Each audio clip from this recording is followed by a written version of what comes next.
After leaving a career in law enforcement in one of the most dangerous cities in America, I moved my family to Iowa. We purchased 30 acres and self-built this Barndominium. What happened was so much more than I expected.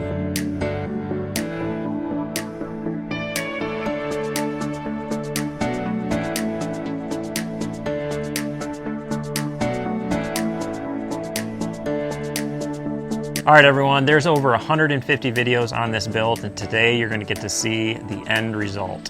Before we go inside, if you could make sure that you're subscribed to this channel, it's the simplest way to support our mission of helping others build their dream. Let's go ahead and check it out. This Barndominium is 48 by 48. It has 18-foot sidewalls. The finished area is about 4,000 square foot with the 2 floors. And then we have an attached garage that is 40 by 56 that is a little over 2,200 square feet. Some of the best features of the main floor are the open living room with a wood stove, which we use to heat the home, an exclusive dining room, and open concept kitchen. We optimized the storage by taking the cabinets all the way to the ceiling. We included a walk-in pantry with cabinets and another sink. And the feature that we cannot live without are the 2 dishwashers. That makes it very easy to navigate the busy day-to-day life with a family. Our mudroom was designed to be a drop zone, but at the same time keep everything organized and easy to access.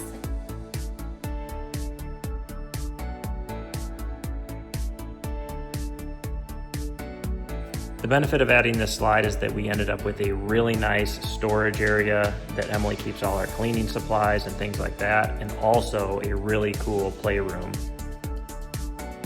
So right before we moved, I felt like we were in a place where it was just so violent. There was nowhere we could go to escape.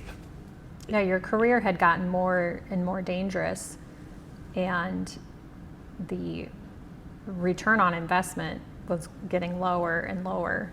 Yeah, I mean, when you really think about what I was making, it wasn't a lot, and for the dreams I had for my family, that was just never gonna cut it. Now, that's not really the reason we left. Ultimately, my mental health was declining. Like, I just decided I wanted to move my family to somewhere where we could find freedom, peace, rest. And I really felt like I got to the point where God was like, you need to up and quit, and you need to move. And you know, originally I thought this was all about me, this was all about my family. And you know, all these years later, he was helping us and me, but he was setting us up to help a bunch of other people as well.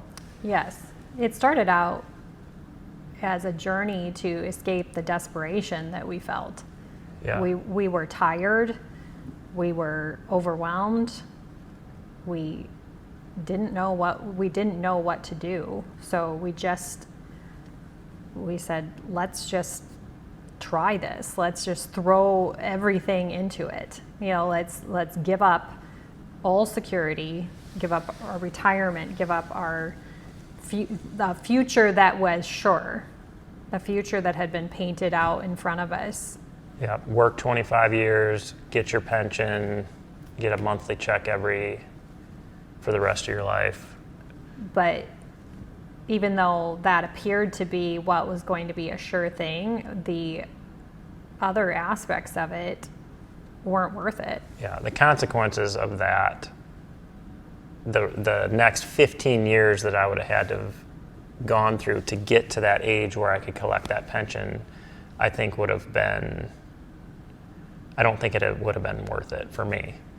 Well, I just don't think that it would have ended up breaking us more. We were to a point where we were very broken, and our children would have suffered immensely in that environment, and our family was not able to find rest. So it's kind of funny, when we came here, we were like, we're going to start a business, and I'll let Emily kind of tell you how our bedroom design kind of morphed.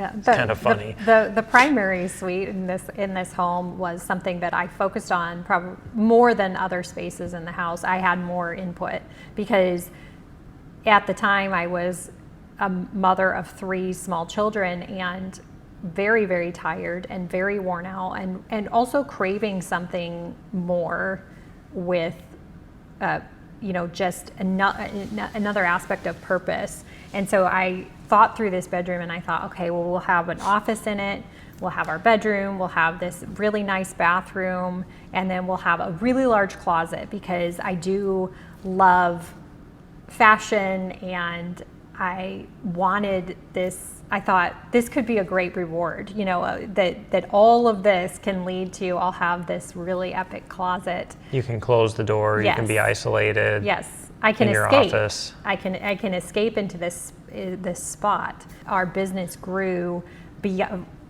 grew beyond what a little office in your bedroom would accommodate. So we started, when we started hiring people to work for us, it became clear that, well, this isn't gonna. Yeah, our HR department is gonna.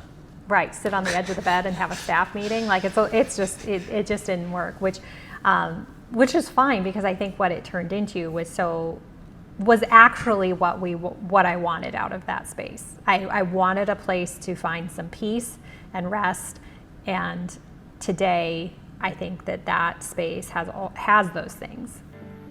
The upstairs of our house consists of a large loft that has a small kitchenette with a wet bar and a drink cooler. An additional laundry room. A large bathroom with a separate toilet and shower area.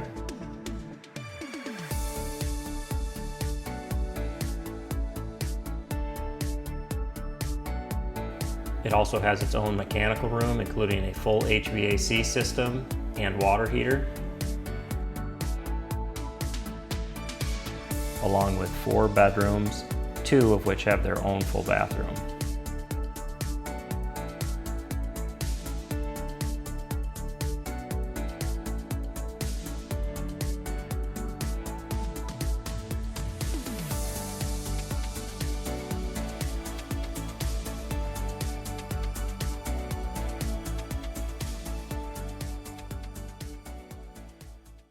Some of the things you'll see in the garage are a candy kitchen. I'm an outdoorsman. We always have a big garden. We wanted a place to be able to process all of that. We have a really nice stainless steel sink, stove. You'll see the main mechanical room, which is important to me, laid out very efficiently and kind of systematically.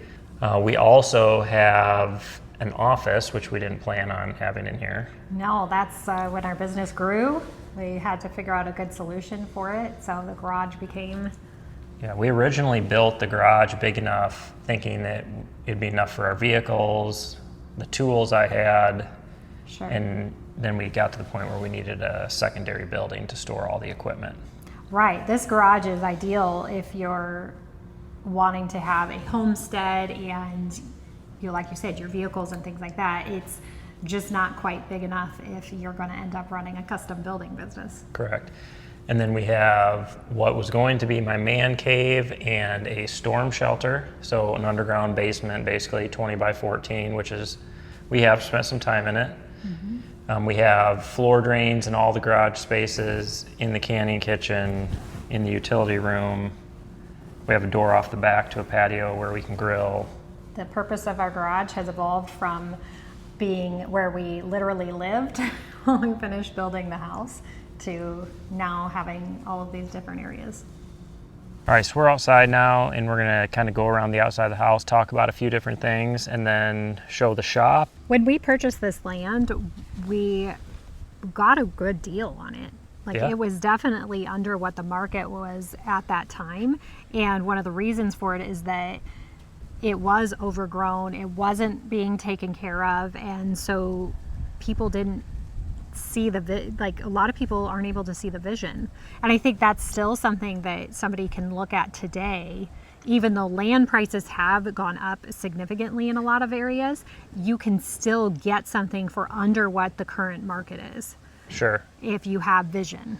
We're on the back side of the house, and one thing I intentionally did when I was designing this is to keep all of the mechanicals on the back side of the house. So all the penetrations, the air conditioning, condensers, all of that, so that they weren't visible from the main entrance. An essential part of any homestead and creating that life of freedom for your family is being able to control your food sources. And so this garden is plenty large. You could provide all of the vegetables you need, fresh, canned, frozen, and otherwise. Yeah, I mean, we've done a pretty good job, and we haven't even been super consistent, Right. but it was big enough that we produced what we needed. It's an opportunity to save a bunch of money while providing better nutrition and better control over that part of your life. Out behind the garden is a bunch of area, probably about 3-4 acres total, that I have cleared of brush and small trees. And I did that so that I could create better habitat and more food sources for the wildlife. One, because I love wildlife and the outdoors, and I like to be able to watch them, but also so that I could hunt out there with the kids and harvest some of our food from our own property. A barndominium isn't complete without some porch space. Yep. So having a wraparound porch is one of the kind of key elements. Yeah, I don't know of all of the barndominiums we've designed. There's probably a handful that maybe haven't had a porch, and that's it. And honestly, I think most of it is just, it's a tiny porch versus how big of a porch. A lot of people have so much porch space because they want to add that square footage to what they want to live on. And Yeah, I would say we spend a decent amount of time out Yes. right here at this corner. Definitely something that really adds a lot of character to your structure. Yes, that's how you can add that quote unquote curb appeal to your design, is having a porch, having a little A-frame design in the porch by your front door.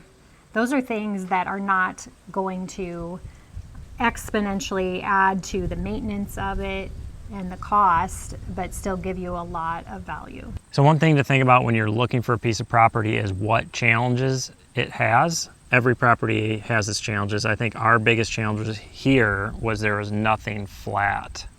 Everything was so rolling.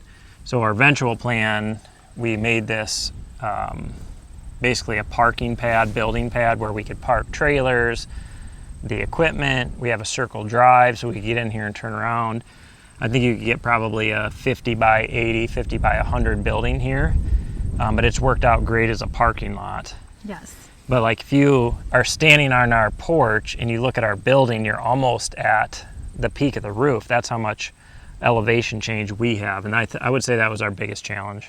Yes, the obvious advantage is that having a landscape like this, there's so much beauty in it, but it was a little bit tough to figure out how to make it work.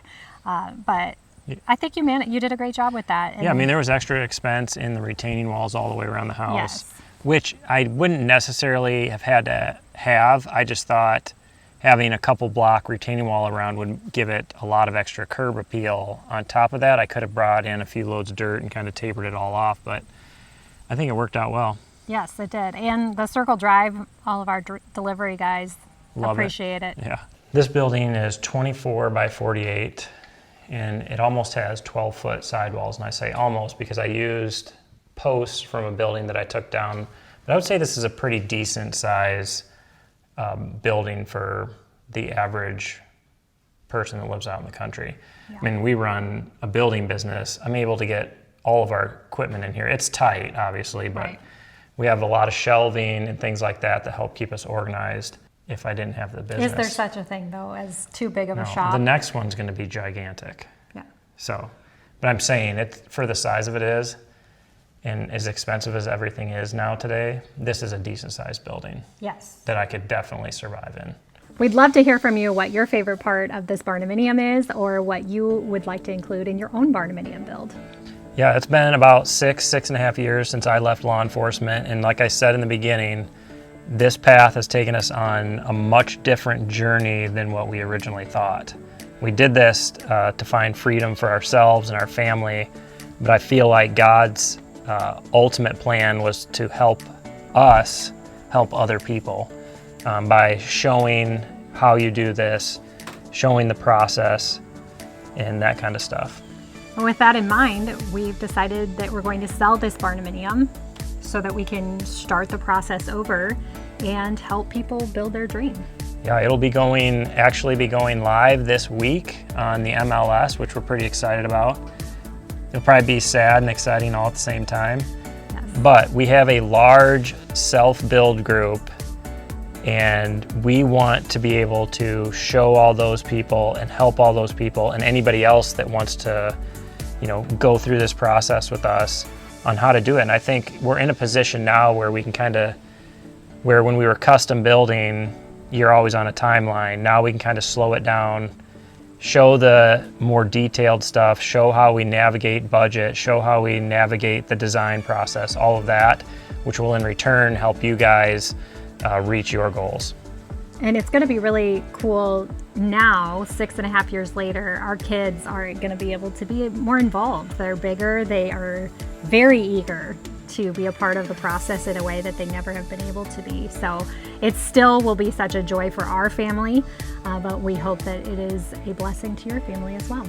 Yep, and with that being said, guys, we appreciate you watching. If you haven't already, hit that like button, hit that subscribe button, share with your friends, and don't stop dreaming.